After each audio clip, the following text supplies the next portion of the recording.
அனைவருக்கும் வணக்கம். இந்த வாழை மரத்துல இருக்கக்கூடிய எல்லா பகுதிகளுமே ஏதோ ஒண்ணுக்கு பயன்படும், எதுவுமே வீணா போகுதுன்னு சொல்லுவாங்க. அந்த மாதிரி தான் எங்களோட வாழ்க்கையிலையும் இந்த வாழை சருகு இருக்கு பாத்தீங்களா, இந்த சருகு வந்து முக்கிய பங்காற்றி இருக்கு.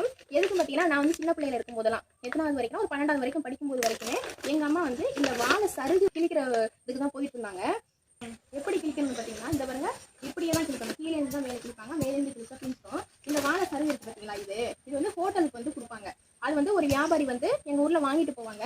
இந்த சருகு வாழை சருகு கிழிக்கிறதுக்காக காலையில வந்து எல்லாருமே கிளம்பி ஒரு 4 மணி 4:30க்கெல்லாம் போயிடுவாங்க. ஏன்னா வந்து அந்த பனி பதத்துல இருக்கும் போதே கிழிச்சாதான் இது வந்து கிளியாம வரும், இல்லைன்னா இது வந்து கிழிஞ்சு போயிடும். அதனால காலையில சீக்கிரமாவே எந்திரிச்சு போயிடுவாங்க.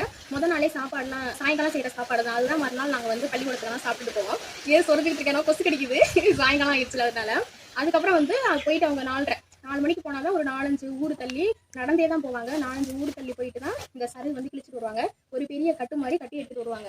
வீட்டுக்கு வரும்போது ஒரு 11:30-11 மணிக்கு மேலதான் வருவாங்க. வந்ததுக்கு அப்புறம் அது வந்து தண்ணியெல்லாம் தெளிச்சு வச்சுட்டு அப்புறம் வீட்டை வந்து சமைக்கிற வேலையெல்லாம் இருந்தா வீட்டு வேலையெல்லாம் பார்த்துட்டு அப்புறம் சாயங்காலம் போல இந்த கொண்டுட்டு வந்ததெல்லாம் கட்ட ஆரம்பிப்பாங்க. ஒரு கண்ணின்னு சொல்லுவோம், ஒரு கண்ணில வந்து 25 சருகு வச்சிருப்பாங்க. அதை வச்சு அழகா இப்படி மடிச்சு கட்டியிருப்பாங்க. இந்த வேலை வந்து எங்க ஊர்ல இருக்கக்கூடிய நிறைய பேர் பார்த்தாங்க. ஆனா இப்ப யாருமே அது பாக்குறது கிடையாது.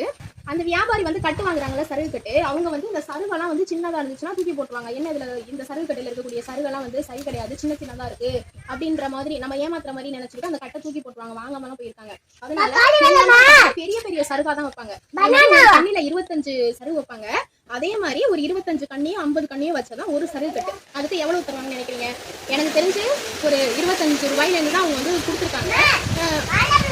சரிம்மா, கடைசியா இந்த வேலையெல்லாம் வந்து விடும்போது பாத்தீங்கன்னா ஒரு 45 ரூபா 50 ரூபாய்க்கு அந்த ஒரு சருகு கட்டு கொண்டு வந்தாங்க நினைக்கிறேன். ஆனா அதுக்கு போடக்கூடிய உழைப்பு வந்து ரொம்ப அதிகம். காலையில வீட்டை பார்க்காம பிள்ளைங்க எல்லாம் பார்க்காம இருட்டுக்குல பாம்பெல்லாம் இருக்கும். ஒரு நாள் வந்து எங்க அக்கா சருகு கட்டு கொண்டு வரும்போது பாத்தீங்கன்னா அந்த சருகு கட்டிலேயே பாம்பு, விரியம் பாம்பெல்லாம் தூக்கி எங்க அக்கா வீட்டுக்கு கொண்டு வந்துச்சு.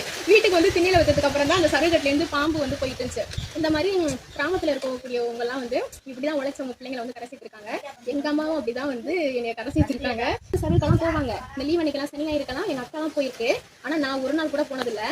எங்க அம்மா அந்த சருகு கட்டி முடிச்சதுக்கு அப்புறம் அந்த சருகுல வந்து இந்த மாதிரி நார் இருக்கும். இந்த நாரெல்லாம் வந்து நீட்டிக்கிட்டு இருக்கும் வெளியில. இந்த நார் வந்து கட் பண்ண சொல்லுவாங்க. அந்த கட் பண்ற வேலையை மட்டும் தான் எனக்கு கொடுப்பாங்க. நான் அந்த வேலையை கூட சரியா பார்க்காம ஓட்டி அடிச்சிருவேன் படிக்கிறேன்னு சொல்லிட்டு. அது மாதிரி நான் வந்து எங்க அம்மாவுக்கு அந்த அளவு எந்த வேலையிலுமே உதவி பண்ணதே கிடையாது. அதனால எல்லாருமே அவங்க பெற்றவங்களை வந்து நினைச்சு பாருங்க, எவ்வளவு கஷ்டப்பட்டு குழந்தைங்களை வந்து வளர்க்குறாங்க அப்படின்ட்டு.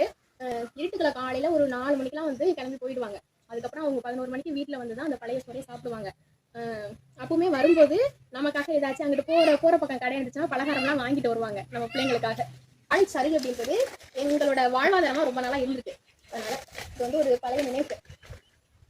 நன்றி.